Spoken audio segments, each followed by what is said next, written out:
Trend Alert com Tessa Peter. É placer de beber um bom copo de coffee. É não um luxo mais, é mais, nós turcos saboreamos que saborear que hora que tá. Olha, imagina que pensava que agora que tem machine totalmente novo no mercado, bota enamorado de seguro.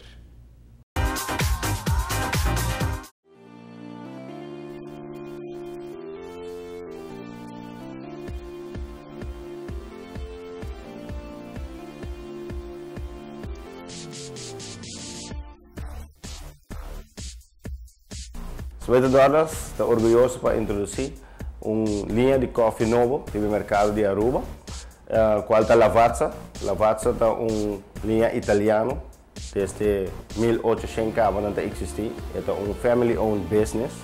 De caso aqui nós estamos muito orgulhosos para introduzir o sistema de cápsula, qual é um sistema desenhado com o coffee empaquetado em cápsula. Também sempre o coffee está ali mesmo custo. Nós temos diferentes grados de espresso, qual começa de mais soft, para mediano e para mais terque. Então, nós temos coffee para todo gente do mercado de coffee, que gosta bom coffee. Nós temos também uma linha de coffee beans, na qual sacanamente especialmente para espresso machine que tem uma molina dentro. Para desenho, nós temos uma machine qual desenho está muito moderno e tem um sistema que está adaptado especialmente para a cápsula. Também sempre o coffee está sale mesmo cor, sempre com a crema bonita e tem um sistema que vou pôr assim o cappuccino também.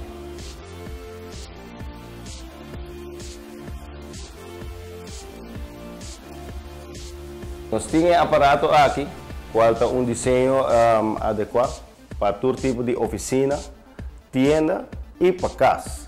Especialmente agora que vai vir dia de tata, nós temos uma machine, bom regalo para tata que gosta bom coffee, e especialmente coffee italiano, se não gosta bom espresso.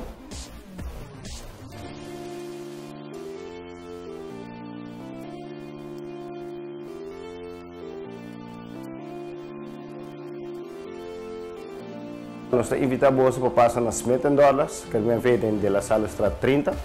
Anytime, caminha com nós temos no showroom, você pode passar livremente por um coffee ou com a machine para funcionar. E, à vez, nós invitamos o povo em geral para ter outro desenho de machine que nós temos também.